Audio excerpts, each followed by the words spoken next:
Olhos aí 30 segundos e vamos fazer nosso rezo de abertura aqui. Grande Espírito, grande Mãe, maestros e maestras da sabedoria, de todas as eras, de todas as raças, abençoe o grupo, nos abençoe, nos ajude a ter insights, a ter vislumbres e nos mantenham firmes na busca da verdade. Que assim seja, assim é. Rauch, alegrias. Então, hoje, continuamos o nosso estudo, a realização da alma, e capítulo 4, né? Mas antes temos duas perguntas. Agora aqui eu não vou ter acesso às perguntas, porque a pergunta está no celular e eu estou usando o celular. Aí, se eu for mexer aqui, não vai dar bom. Mas eu lembro mais ou menos as perguntas. Uma delas era sobre se a pessoa pergunta se para um buscador sincero, se a Kriya Yoga, né, é análogo à medicina da ayahuasca, né? Então, para quem não sabe, Kriya Yoga é uma das formas da yoga, uma das formas da yoga que foi trazida pelo Yogananda, né, através do mestre dele, que recebeu do mestre dele, né, que foi do próprio ser lá maior. Tem toda uma história aí para quem gosta. É uma história bonita, né? Para quem gosta, lê lá a biografia de um yogi, do Yogananda. Então, aí eu diria que, né, a Kriya Yoga é uma modalidade de yoga, né? Yoga em união, existe várias yogas, né? Kriya Yoga, Karma Yoga, Bhakti Yoga, Yanana Yoga, né? Raja Yoga, Hatha Yoga, e aí vai, né? Mas, né, citando o Ramana Maharishi, né, que ele fala que todas as yogas têm o objetivo de silenciar a mente, acalmar a mente, para que possa haver uma transcendência, né? Então, todos eles e cada um desses métodos ou cada uma dessas yoga vai servir para um determinado grupo de pessoas ou para um determinado grupo de buscadores dentro do seu temperamento, dentro da sua escala, né? Ou seja, dentro do processo da própria alma que está encarnado ali, né? Mas todas as yogas, ela leva para essa acalmar a mente, né? Mas como diz o Ramana, né? E acalmando a mente, aí ou você entra em devoção ou você entra no conhecimento. Entrando no conhecimento vai te levar para a devoção, né? E entrando pela devoção, quando você chega lá, você também chega no conhecimento, né? Ou seja, Jnana Yoga e Ananda Yoga, né? Ou Bhakti Yoga, né? Bhakti é devoção e Ananda é conhecimento. Então, respondendo a pergunta se é análogo, né? Eu diria que tem algumas coisas em comum, mas são, são formas diferentes de trabalhar para chegar no mesmo objetivo, porque o caminho é um só para tudo, né? Para todos e para todos, o caminho é um só, né? O caminho é a realização do próprio ser, né? Mas como vai trilhar esse caminho, aí existe várias formas, né? E uma das formas é a Bhakti Yoga, a Karma Yoga, né? E, e a medicina da ayahuasca também, né? Então, dentro da minha visão, dentro da nossa visão, a ayahuasca é um caminho para a iluminação. E a nossa casa tem uma característica de ser também, né? Tem também um trabalho com as linhas de Umbanda, com as linhas dos orixás, né? Com a força e a luz dos orixás, que são os senhores da natureza, né? Dentro da nossa visão também. Então, é um caminhar bem específico. E é um caminho, né? E é um caminho que seguimos, que acreditamos, né? E eu não tenho dúvida, né? Eu não tenho dúvida que é um caminho para se chegar à transcendência também, né? Então, eu diria que tem algumas similaridades, né? Mas dizer que é análogo, eu acho que não é a palavra mais indicada, né? São caminhos, né? Dentro dentro da casa, dentro da ayahuasca, você vai ter algumas coisas que são parecidas com Bhakti Yoga, outras coisas que são parecidas com Karma Yoga, né? Que é o trabalho que a gente faz. Esse trabalho que as pessoas vêm cá, isso é um trabalho de Karma Yoga, né? Um trabalho altruísta, um trabalho desinteressado, um trabalho entregue ao espírito. Então, isso também é Karma Yoga. A fé que nós temos nos orixás e nos mentores, isso também é Bhakti Yoga, né? A busca do conhecimento através dos ensinos, que é, por exemplo, esse grupo aqui agora, ou as instruções dos próprios mentores e mentoras da casa, isso também é Yanana Yoga, né? E assim vai. Temos um pouquinho, né? Não é que está tudo misturado, não. É para dizer que tem partes que têm uma relação com vários outros caminhos, né? Mas é um caminho próprio e é um caminho que nós seguimos, né? Não é um caminho para todo mundo, como a própria a Kriya Yoga também não é um caminho para todo mundo, né? Não existe um caminho que sirva para todos, né? As pessoas são diferentes, estão em estágios diferentes, né? Então não tem isso, né? Aí cada um segue aquilo que é o melhor para seguir naquele momento, lá na frente pode seguir um outro, né? E assim se vai, tá bom? Espero ter respondido. A outra pergunta eu não tenho aqui, mas eu tenho mais ou menos de memória o que eu li, então, se eu não responder 100%, peço perdão aí. Mas, pelo que eu me lembro, a pessoa pergunta, ela fala dos quatro estados do ser, né? Que são o estado de vigília, o estado de sono, quer dizer, o estado de vigília, o estado de sono com sonho, o estado profundo, né? E túria, né?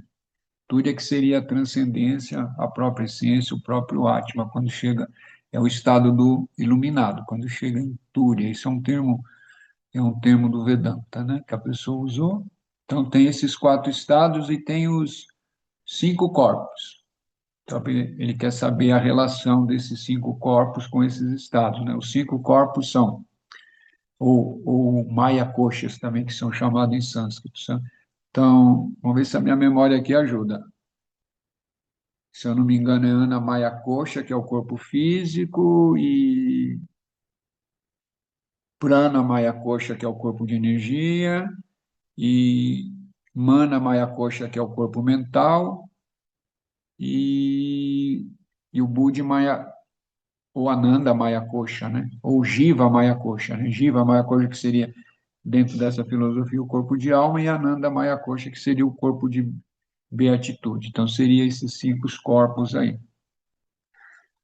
Então, da forma como eu vejo, né? Como eu penso, ou dentro daquilo que eu estudo, esses, esses, essa relação seria a seguinte, né? O corpo de vigília, que é esse estado que nós estamos aqui, essa mente de vigília que a gente chama de mente operacional, esse estado nosso aqui onde vocês estão aqui, todo mundo consciente aqui, que aonde percebe o mundo, né? Onde você vê os objetos, percebe o mundo e percebe o próprio corpo. Então, esse estado aqui estaria relacionado primeiro, né, com Anamaya Coxa, ou seja, com o corpo físico, com o corpo etérico, né, que se você não consegue estar existindo no corpo físico sem esse corpo etérico, que é o Pranamaya Kocha, né, e o corpo mental operacional. Então, estaria dentro, esse estado de vigília estaria dentro desses três corpos aqui, operando, né? É óbvio que isso é um todo, né, mas todo o foco está nesses corpos aqui, quando você está no estado de vigília, né? E aí o que seria o corpo? É o estado de sonho sem sono, né? Não, estado de sono com sonhos. Então, o estado de sono com sonhos seria a gente estaria usando o corpo, parte do corpo etérico, né? A mente tem que estar presente, senão como é que você vai estar sonhando, né? Como é que você está percebendo o sonho? A mente está presente e o corpo astral. O, o Vedanta ele não fala de um corpo astral, né? Ele fala de corpo de sonho, corpo sutil.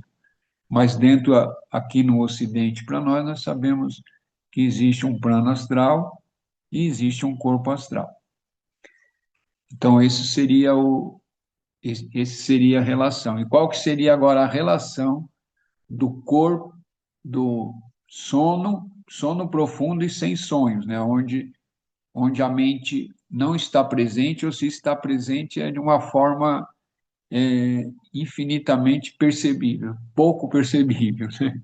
É muito sutil, de uma forma totalmente sutil. E então esse daí já estaria relacionado com o corpo, né? O Jiva Maya Kosha, né? Que é o corpo da alma, e também com a Ananda Maya Kosha, né? Que é o corpo da bem-aventurança, que é a essência nossa dentro da manifestação aqui, segundo o Vedanta. Eu estou trazendo segundo o Vedanta porque a pergunta foi feita dentro do Vedanta, né? E o Túria seria a própria realização, né? Então, esse estado de Túria, você a consciência estaria presente além de todos esses corpos e ao mesmo tempo nesses corpos, né? Em Ananda, em Lujiva, e aqui também operando com essa mente operacional, né? É como eu vejo, tá? Então é isso. Espero ter respondido. E a pessoa depois pergunta qual é a relação, como é que fica isso. A pergunta é bem complexa, alguém que está pensando bastante. Como é que fica essa relação com os guias incorporados no médio La Umbanda, né? La Umbanda tem incorporação, e essa incorporação, qual que seria, o que estaria utilizando ali, né? Quais os corpos que estaria utilizando durante o processo da incorporação. Bem, se é uma incorporação e a pessoa está ali, está utilizando o corpo físico, que é Anamaya Kocha, está usando o corpo etérico, isso tem que usar, né? Porque é onde é feitas as conexões, né? Através do corpo sutil. Está usando, se é um guia do plano astral, ele está no plano astral e também ele está usando o corpo astral para estar atuando através do corpo do corpo etérico, né? Ou do pranamaya kocha e do corpo físico. E também né? Depende a atividade do guia, depende o tipo de manifestação. Também está usando ele está usando o corpo mental do médium também para poder passar as informações necessárias, né? Quando ele está trazendo instrução, essa instrução está vindo do corpo mental. É isso, é assim que eu vejo, é assim que nós percebemos. Eu sei que a maioria que está aqui é médio também de incorporação, então é fácil de fazer esses paralelos aí, buscando. Aí qualquer dúvida, ou manda por escrito perguntando, ou quando encontrar pessoalmente comigo, faça a pergunta. Então, estamos na página 100, né? Subtítulo do capítulo 4, O Sábio. O sábio é uma pessoa que vive em constante verdade e lembrança. Ela atingiu a realização da existência do eu superior, sabe que participa de sua vida imortal e infinita. Fez a peregrinação ao ser essencial e retornou novamente para caminhar entre os homens, falar a língua deles e dar testemunho por meio de sua vida entre eles, da verdade.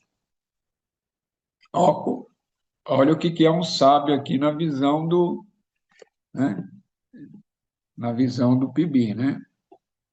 É uma pessoa que vive em constante verdade e lembrança, ou seja, ela tem sempre a memória, né, da própria existência, da própria consciência. Eu sei que é redundante falar desse jeito, mas é isso, né? Ela atingiu a realização da existência do eu superior. Sabe que participa de sua vida imortal e infinita. Ou seja, é o próprio eu superior que está manifestado, né? Fez a peregrinação ao ser essencial e retornou novamente para caminhar entre os homens. Isso é o que difere o sábio, né? Falar a língua deles e dar testemunho por meio da sua vida entre eles, né, da verdade. Então, esse é o sábio, aquele que, né, atingiu a iluminação, atingiu a compreensão, atingiu o conhecimento, né, mas ele não fica isolado, ele não vai ficar, né, somente lá na caverna ou somente lá na floresta, não importa, né? Isso não é uma crítica, a gente só está falando a diferenciação, porque um místico pode atingir, pode, né, e muitas vezes atinge esse estado, né? Só que daí ele não tem a função de estar instruindo outros homens, né? E o sábio não. O sábio ele vai, de alguma forma, ele vai transmitir esse conhecimento, toda essa sabedoria que ele adquiriu ali, para as outras pessoas ao redor dele, né? Alguns cria ashra, né? Que são aqueles grupos, aqueles templos, e outros, de uma maneira mais sutil, vai ensinando alguns poucos também. Mas aí é de cada um, né? Aí como é que fala, é o destino de cada um também. Seguindo. A paz mental é um fruto do primeiro e mais baixo grau de iluminação. Embora os pensamentos continuem a surgir, ainda que suavemente, e o pensar de maneira discursiva continue ativa, ainda que lentamente, mas a concentração será forte ou bastante para apartá-lo do mundo e, como consequência, conceder-lhe a felicidade que acompanha tal desapego. Bonito esse parágrafo, né? A paz mental é um fruto do primeiro e mais baixo grau de iluminação, tá vendo? Segundo o Bibi, segundo alguns instrutores espirituais, né? Existe graus de iluminação, né? Ou se dá por degrau também a iluminação última, né? É uma forma de ver, né? Então, quando você atinge a paz mental, aquela paz dos sábios, né? Aquela paz verdadeira, ininterrupta, né? Não é uma paz que dura uma hora, um dia, né? Aquela paz eterna, né? Dentro de si mesmo, né? E sem morrer, né? Porque a pessoa fala paz eterna o que também é uma ilusão. Você vai morrer, não quer dizer que vai ter paz. Não acabou, né?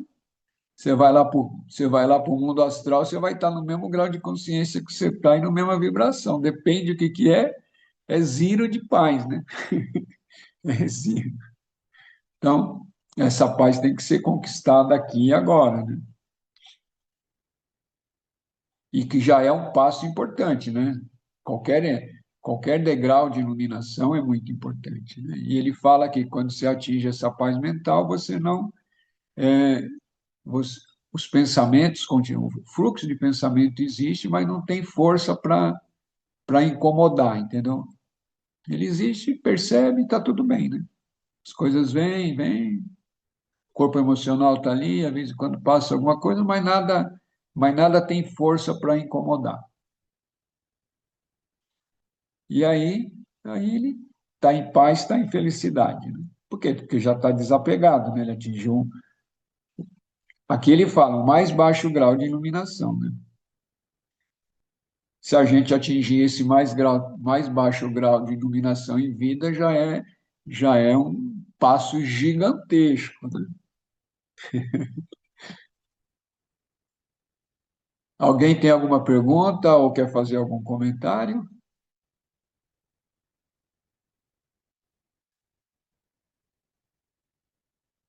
No momento em que desponta em sua compreensão o fato da ausência de começo e da morte da mente, ele adquire a segunda iluminação, sendo a primeira aquela de transitoriedade e ilusão do ego. Né? No primeiro, em que desaponta em sua compreensão o fato da ausência de começo e de morte da mente, ele adquire a segunda iluminação, sendo a primeira aquela de transitoriedade e ilusão do ego. Né? Bem, aqui, de uma certa forma, esse parágrafo ele complementa esse segundo. Né? Quando você já compreende, né, que não tem começo e nem fim, né? a mente, né? Aqui mente com M maiúsculo, né? Que é a mente cósmica, ele adquire a segunda iluminação. A primeira, aquela mais baixa, né? Forma dele falar, né? É quando você já perde a transitoriedade e a ilusão do próprio ego. E o ser já entende isso e compreende isso. Compreende que o ego é só um reflexo, né? É só essa, é só esse conjunto, né? Dessa personalidade com esses corpos aqui, nós existindo aqui. Quando essa consciência já consegue discriminar isso, né? E consegue perceber em si mesma que ela existe além de tudo isso e consegue se desassociar, né, dessa personalidade desses corpos, a iluminação está presente, né? O eu verdadeiro está presente. Sempre está presente, né? Sempre, nunca está ausente, né? Essa que é a grande brincadeira. Nunca está ausente. O eu verdadeiro nunca está ausente, né? Ou o eu divino, né? Como queira. Mas é tudo um eu, não existe dois, três eus, né? O eu, aquilo que a gente chama de ego, não, na realidade existe, mas não existe como um ser, né? Existe como um conjunto de forças e de fatores, né? E por essa consciência tá vinculada ali, e aí ela se entra nele, se identifica com ele, ela se torna o ego, né? Propriamente dito. A hora que essa consciência, através da discriminação, né? Por aprender, saber que não é esse ego, não é essa personalidade, não é esses corpos, estar nele, né? Os corpos existem, estão aí, né? Mas a consciência está nele, mas não é ele. Nós não somos esses corpos. No primeiro estágio da iluminação, o aspirante fica impactado pela descoberta de que Deus está dentro dele. Isso mexe com seus sentimentos mais intensos e estimula seus mais profundos pensamentos.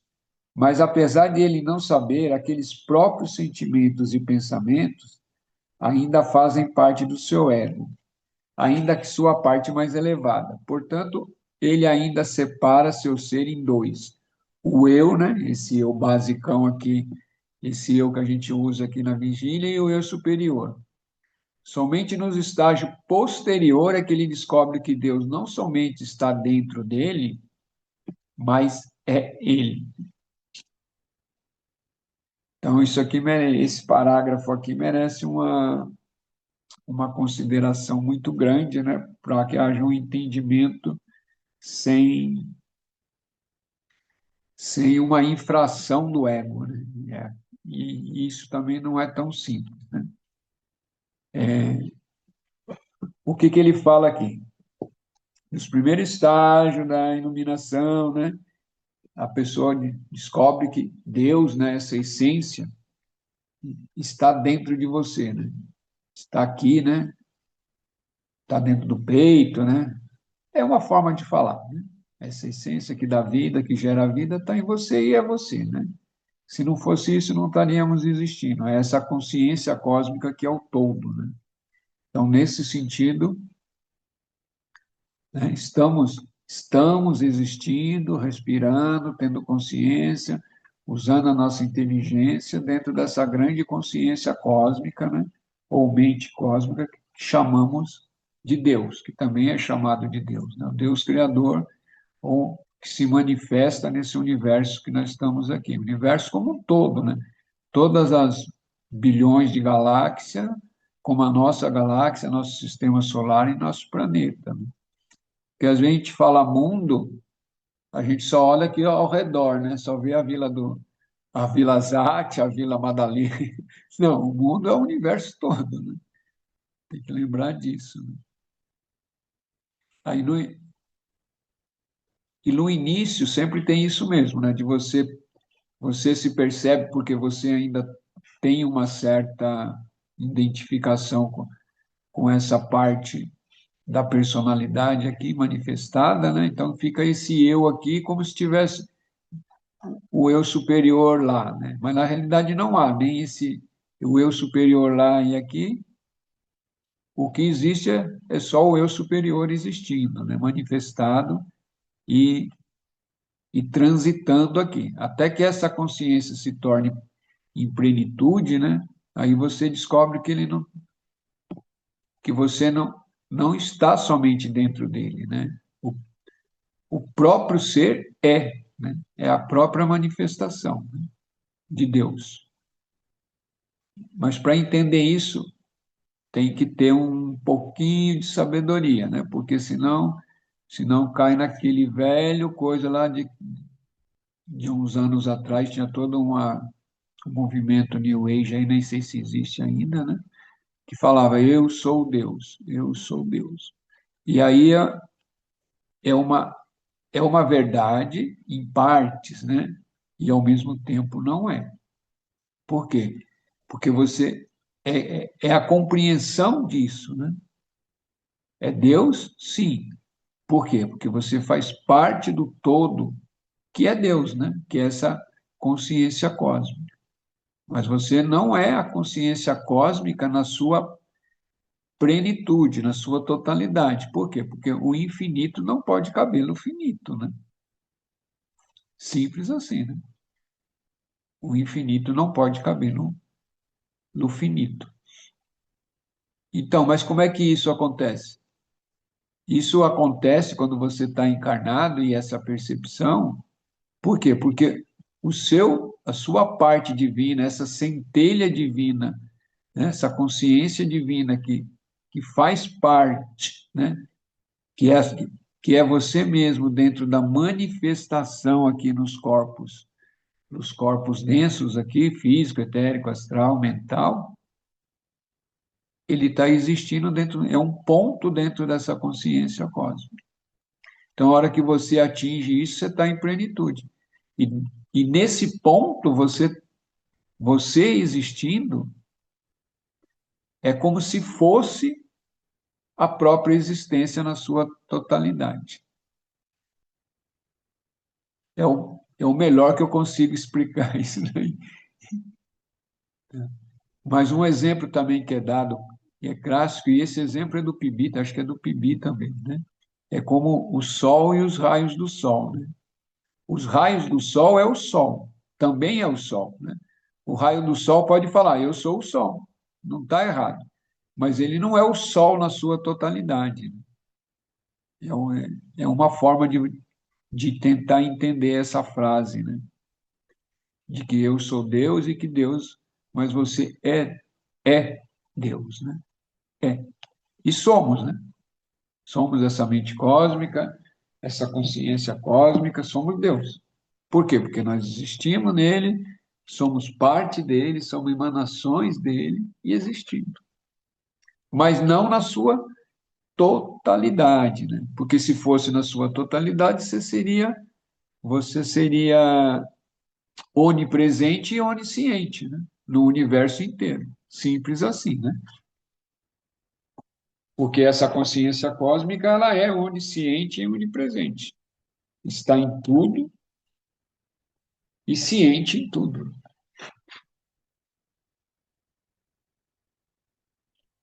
Alguém tem alguma pergunta ou quer fazer algum comentário?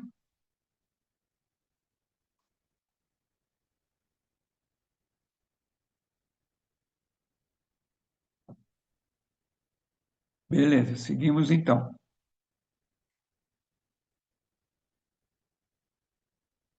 A maior realização em filosofia, a do sábio, vem de uma união do pensamento mais agudo, mais sutil e da capacidade de entrar no estado livre de pensamentos, uma combinação de conhecimento real e paz sentida, equilibrada, unida, fornecendo verdade. Isso é o que faz o sábio, cujo entendimento e paz são seus. que não depende de nenhuma pessoa de fora. No entanto, não é a emoção do pequeno ego nem a sua intelectualidade que o trouxeram a essa verdade. É a mente humana mais elevada, o sentimento humano mais refinado. O homem total não pode perder o que ele alcançou. E o poder mais elevado trabalhando dentro do ser humano.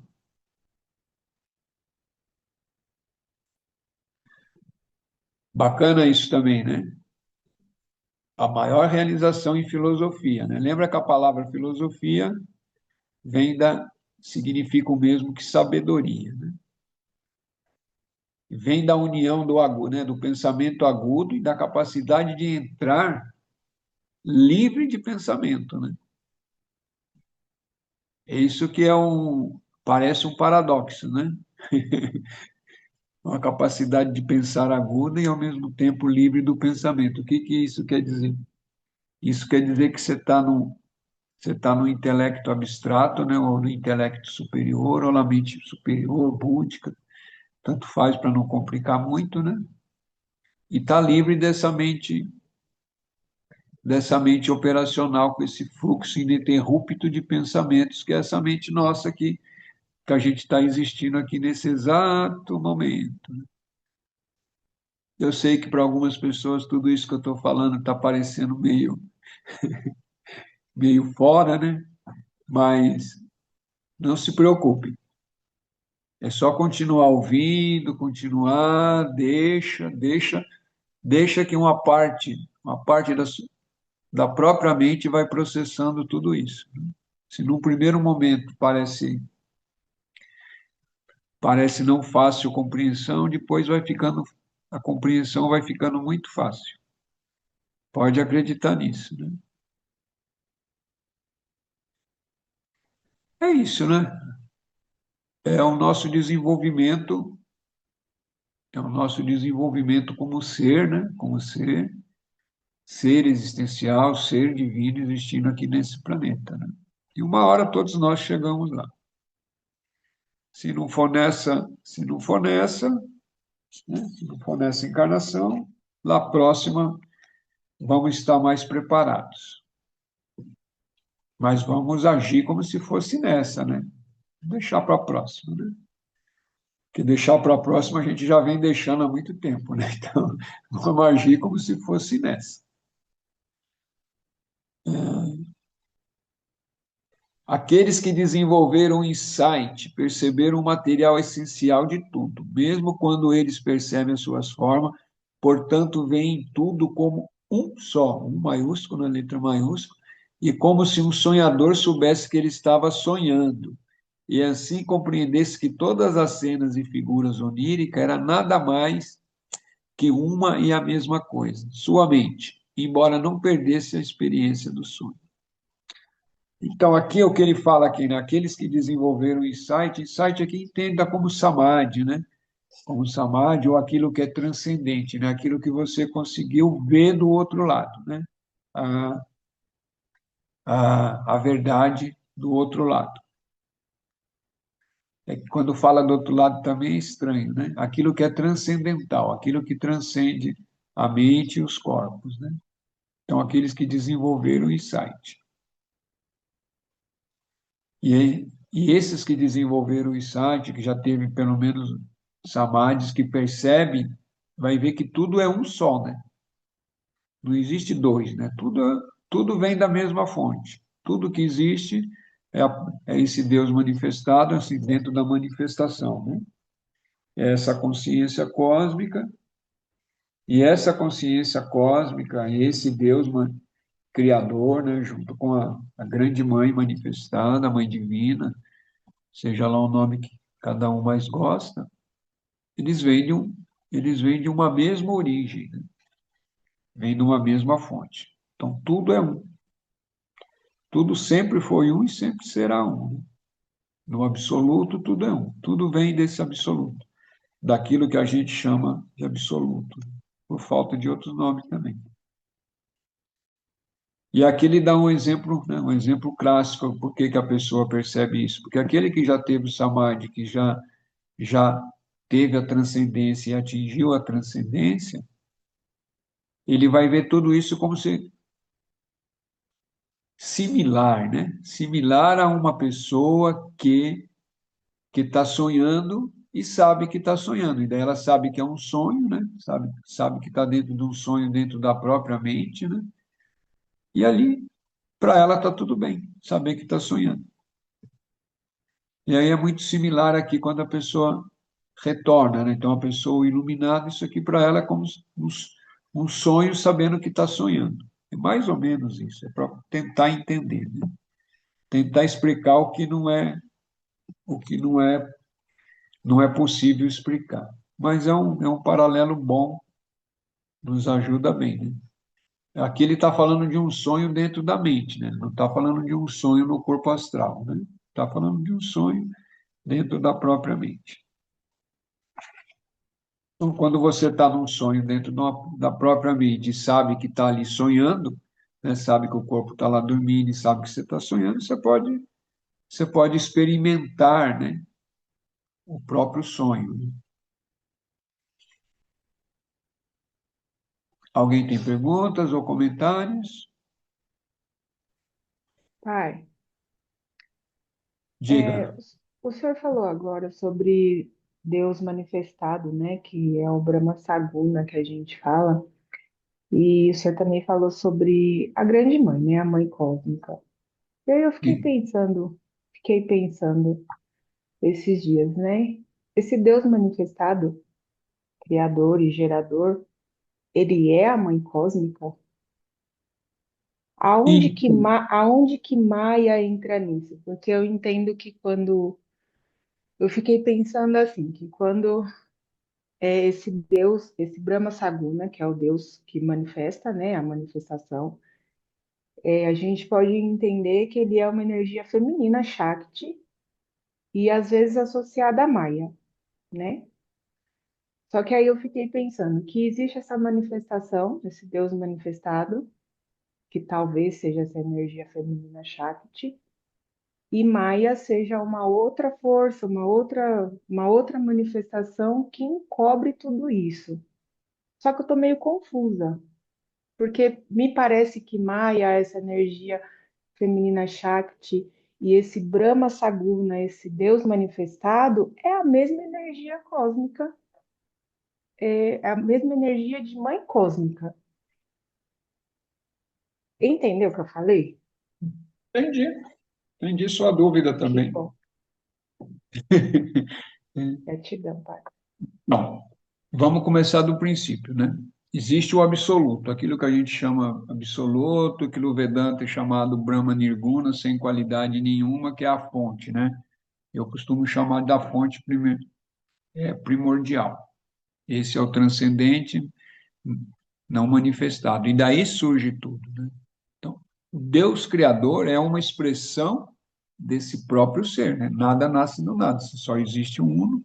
Então, esse Deus Criador que vai, a hora que ele vai manifestar o universo, é como se fosse quase que instantâneo. Isso é uma explicação do Ramana Maharishi, né? Maharishi, né?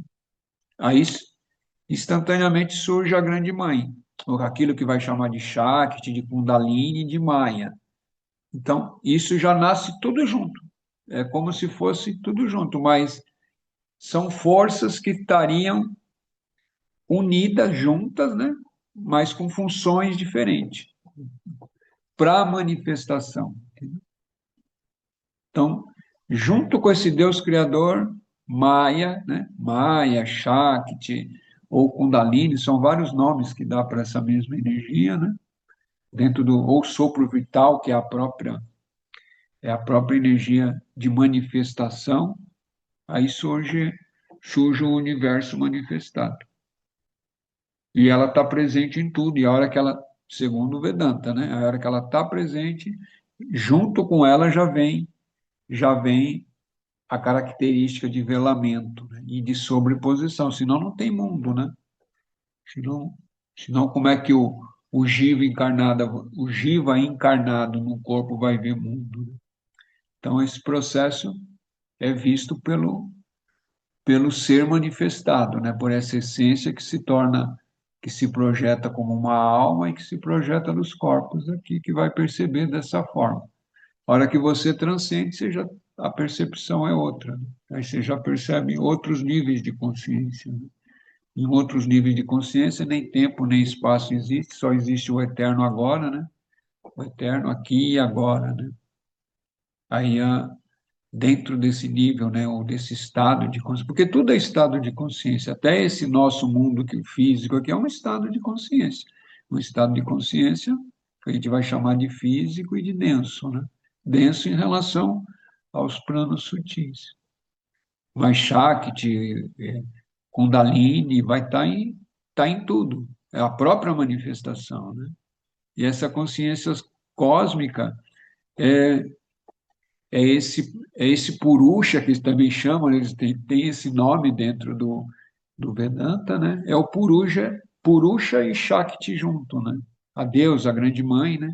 Vamos chamar. Então, seria pai e mãe dentro da manifestação. Só que além do pai e mãe existe a fonte da onde tudo se originou, né? Da onde tem a origem de tudo. Por isso que é transcendente, ao mesmo tempo é transcendente. Mas esse pai e mãe criadores nasce não, não é nasce, né? Surge da fonte única, né? É nesse sentido, é nesse sentido que nós entendemos, né? E nesse sentido também que eu compreendo, né? Que eu entendo essa realidade aqui, essas manifestações. Não só ele, como o Rafael também, que é outro filósofo, né?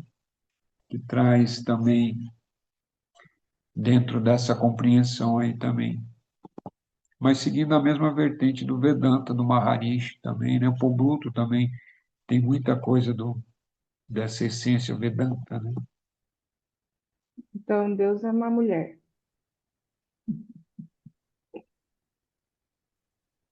Então, Deus não é nem homem nem mulher, né? Existe o princípio passivo e princípio ativo, né? Gênero a gente dá aqui para os seres humanos a ser com sexo, né? Aqueles que têm sexo a gente vai chamar de homem e de mulher, né? E o nirguna não tem nada, né? Não tem qualidade, né? Dentro da manifestação você vai ter aquele que é passivo e aquele que é ativo, né? É o Saguna. O Saguna é a Saguna. É mãe e pai, né? A forma de falar, né? Passivo e ativo. Ativo ou passivo, né? É. Mas essas coisas aí não precisa complicar muito, não. Essas coisas aí é como diz o Ramana, né? Realiza o ser, aí você vai saber tudo isso de primeira mão. É só realizar o ser, pronto. Atingiu lá a compreensão, tá, que maravilha, legal, tá tudo certo.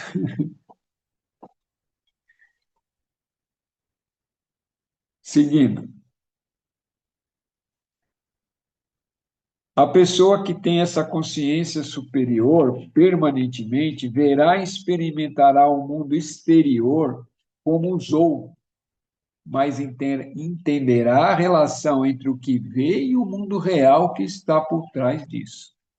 Isso é muito importante, porque uma das compreensões erradas que existe dentro de todo esse caminhar, né, é que as pessoas, os discípulos, né, acham que acha que os seres, né, sejam homens ou mulheres que atingiram a realização de si mesmo e estão em conexão direta com a verdade, tá vendo vê um mundo diferente do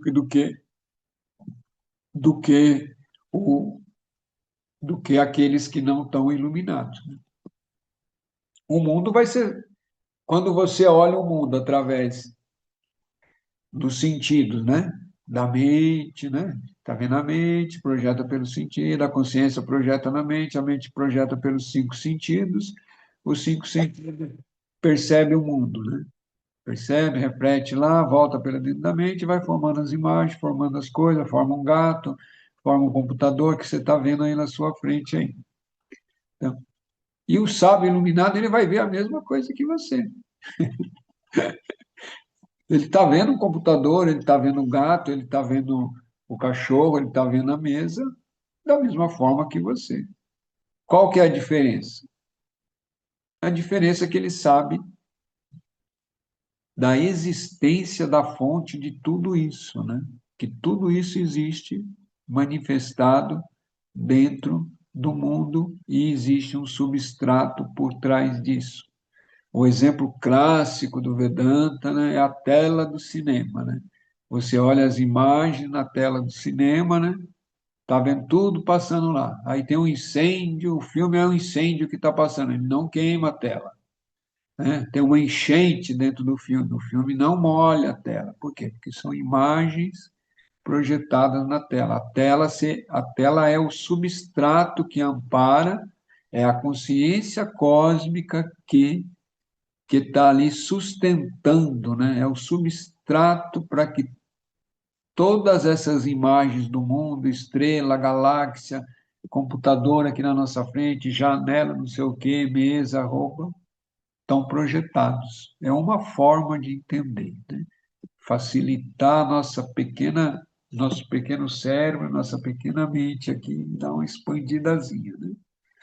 É uma forma de compreensão. Numa compreensão mais ampla ainda, né? Bem mais ampla, né? E que isso talvez é pouco falado, na, na realidade, essa consciência cósmica ela está além do próprio substrato, porque ela é o todo, né? Ela é a pessoa que vê, ela é a pessoa que está sentada na cadeira lá do cinema, é o cara que está projetando lá o filme, é o próprio filme, é a própria tela, é o todo. É tudo que existe, que já existiu, que ainda vai existir, ou que não vai, sei lá. É tudo, é tudo, é tudo, é tudo, é tudo, tudo. Entendeu? É aquela velha máxima, o todo está em tudo e o tudo é o todo. Simples assim. Mas isso é bom a gente ouvir isso, é bom a vez sempre refletir, não às vezes, sempre refletir sobre isso, que isso vai expandindo a nossa, a nossa consciência e a nossa mente, né? Nossa mente que nós usamos aqui para estar percebendo esse mundo, ela vai, ela vai se ampliando também. Né? Essa mente vai, vai se expandindo um pouquinho também. No começo pode dar sono, dor de cabeça, ficar coçando a testa, vai um monte de coisa. Né? Mas depois não, depois vai. O processo é lento, entendeu? É lento, é lento. Não queira forçar nada, simplesmente se permita, né? Se permita a ouvir o conhecimento. Se isso faz sentido, beleza. Se não faz sentido, deixa do lado, né? Se ainda não faz sentido, deixa do lado. Mas, como é parte do caminho, né? Quando você ouve um determinado conhecimento, você vai refletir sobre ele. A reflexão é importante, né? E depois que você refletiu e achou que o conhecimento é válido, você vai aplicar ele na sua existência.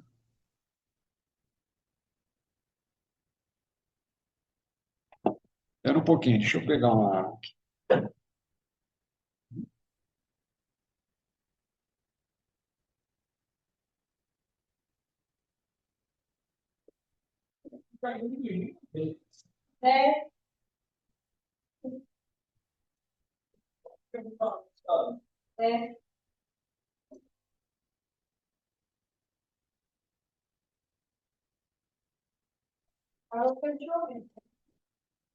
E a energia elétrica não caiu uma vez. Aqui, antes de começar, estava caindo a cada meia hora, meu computador já travou tudo aqui. Ixi, mano.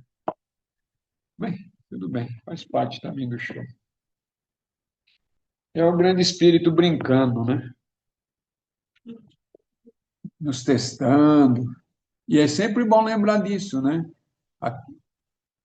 O buscador está sempre sendo testado, né? A buscadora, né? Quando eu falo buscador, não é gênio, né? É sempre os dois, né? Mas vamos falar buscador e a buscadora está sempre sendo testada, a cada dia, a cada hora, a cada momento, né? Para ver como é que se está, né? Então, tudo que acontece, por menor que seja ou por maior que seja, é um teste. Algumas provas são mais bem elaboradas, outras provas são mais sutis, outras provas são até engraçadas para quem está olhando de fora, para quem está de dentro, às vezes não é. Né? Mas é todo teste, né? Aquilo que nos frustra, aquilo que nos deixa chateado, aquilo que nos dá desejo, aquilo que isso, aquilo outro. Você vai comer no restaurante, aí o arroz está cru, você fala, pô, né? Aí você vê dentro de você tudo o que está acontecendo. É uma oportunidade de você ver, ué. Ou qualquer outra coisa, você está com o carro, está no ônibus, sei lá. Acontece determinadas coisas, aquilo ali serve para estar te testando, né? O que é o teste? O teste é como você reage, como é que você está internamente em relação àquilo, né? Ou às vezes você tem expectativas de alguma coisa, né? Esse é esse é um dos testes melhores, é você ter expectativa. Esse daí o grande espírito, a grande mãe gosta, né? Os guias gostam também de. Criou expectativa, você vai ser frustrado ou frustrada, e aí você vai se sentir até que você se perceba, por que que eu estou assim? Por quê? Aí você fala, putz, eu tinha expectativa, né? Eu tinha expectativa que X coisa ia ocorrer e não ocorreu. Aí pronto. Aí eu fico frustrado, fico chateado, fico brava, fico sei lá o quê, aquela coisa toda. E tudo isso é para você se olhar, né? Para você ver que essas coisas ainda estão dentro de você, a raiva ainda está lá, o desejo ainda está lá, às vezes de forma mais sutil, de forma mais não sei o quê, o apego ainda está lá, né? E aí vai. Aí é só. Mas a hora que você começa a olhar tudo isso, fica mais tranquilo, né? Mas tem que olhar, porque se não olhar, as coisas vão se repetir do mesmo jeito, né? É até como é que eu faria, né? O pessoal não usa nem criatividade, o grande espírito não usa nem criatividade quando você vê que você está tapado mesmo, ou está tapado, ele não usa nem criatividade, ele repete a mesma coisa do mesmo jeito. Aí, a hora que você começa a perceber, ele fala, puta, agora eu tenho que mudar alguma coisinha aqui, aí ele dá uma mudançazinha, aí vê que você já está, ah, tá, agora está ligeiro, não está mais se irritando, não está mais irritadinho, né? Não está mais frustradinha, aí aí muda, né? Aí começa a mudar, aí começa a ficar mais sutil, por quê? Porque agora você já tem uma compreensão, já está percebendo, né? Já não se irrita mais, né? Fala, isso é bobagem, aí você deixa passar, aí começa a mudar, né? Mas enquanto você não muda, ele não tem o trabalho nem de criatividade, nada. É a mesma coisa do mesmo jeito. É no outro dia a mesma coisa, a mesma pessoa está lá te falando a mesma coisa e você está irritando do mesmo jeito. No outro dia a mesma coisa, a mesma pessoa está lá te irritando do mesmo jeito, né? Óbvio que não é sempre uma pessoa, pode ser N coisas, né? Pode ser N coisas. Está lá no mesmo cruzamento, o mesmo cara te fechando, te xingando. Aí no outro dia a mesma coisa, é um outro, mas está te xingando do mesmo jeito. Ai, que vai. E- Vamos ler mais um parágrafo aqui e a gente fecha. Há uma parte de si que não pode morrer, que não pode passar por aniquilação, mas ela está muito no profundo do ser. O sábio a encontra antes da morte de seu corpo e aprende a estabelecer sua consciência lá dentro. Os outros a encontram durante alguma fase do estado pós-morte. Importante esse parágrafo aqui, né? Há uma parte de si que não pode morrer, que não pode passar pela aniquilação. Isso todos nós aqui já sabemos, né? Nosso eu, nosso ser, nossa consciência é imortal. Isso todos nós já está claro aqui para nós. Mas ela está muito no profundo do nosso próprio ser, né? Isso nós também sabemos. O sábio a encontra antes da morte do seu corpo e aprende a estabelecer sua consciência lá dentro. Essa é a diferença, né? Entre aqueles que já alcançaram o Yanana, né, a sabedoria ou a realização, ele encontra isso dentro de si mesmo e já sabe disso e está estabelecido ali. Isso é fácil, né? Os outros a encontram durante alguma fase do pós-morte.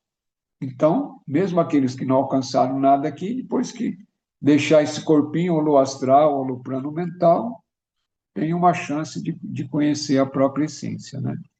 Isso, isso também, né, se conseguir passar por todas as mortes de verdade, né? Que às vezes morde não, né? Morre o corpo físico, né? Aí a pessoa vai para o astral e fica lá no astral, né? Aí não passa nem muito tempo, como diz alguns instrutores, já encarna de novo. Então, não desenvolveu nada, não aprendeu muita coisa, não.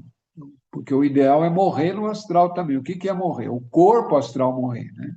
Aí essa consciência vai para o corpo mental, aí vai fazer um estágio no nível mais elevado, né? Na dimensão mental. E depois, né, se for bem sucedido, também esse corpo mental morre, ou seja, deixa de existir e a consciência vai, essa alma, essa consciência vai para o corpo causal, né? Que é a própria fonte de energia do próprio ser. Isso é o eu superior, é um outro termo, né? Fica em conexão direta com o eu superior, essa alma divina aí, e ali ela absorve tudo aquilo, né? E daí, quando ela vem para um renascimento através dos corpos, né? Daí é criado um outro corpo mental, é criado um outro corpo astral, é criado um outro corpo físico. No corpo físico, vocês sabem como é que cria, né? É um bebezinho que vai nascendo, vai crescendo, nasce e vai crescendo. É cada um que está aqui. Então é isso. É importante isso também, né? Mas muitos não passam por todas essas estágios de morte, né? Só tem uma. Alguém morre, vai para o astral, e do astral já volta para cá rapidão. Nem passa por todas essas mortes, o que seria ideal, né? Um ciclo completo de desencarnações era o ser, né? E desencarnar de todos esses corpos. Ô pai, o senhor pulou dois parágrafos. Pulei dois, querida. Pulou. Ah, então fica para a próxima, eu vou escrever aqui. Fica para a próxima, que agora já não dá mais. Tá, dois parágrafos. Vou fazer um xizinho aqui. Tá, aí a gente vê, isso aí não tem problema. A gente tem, a gente tem muito tempo para estudar, né? Enquanto estiver respirando, estamos estudando, então não tem pressa, não. Então é isso, agradeço a presença, agradeço o grande espírito que parou de cair a energia aqui, né? Conseguimos fazer nossos estudos aqui de boa, e até a próxima quinta aí. Aí estamos aí de novo aí fazendo nosso estudo, e com certeza com o meu computador funcionando. Tomara. Então, quem sentir confortável, fechar os olhinhos aí 30 segundos. Grande Espírito, Grande Mãe, maestros e maestrinas de todas as raças, de todas as eras, nos abençoe, abençoe esse grupo, nos ajude a ter insights, nos ajude a ter vislumbres e nos mantenham firmes na busca da verdade. Que assim seja, assim é. Rauch, rauch, alegria.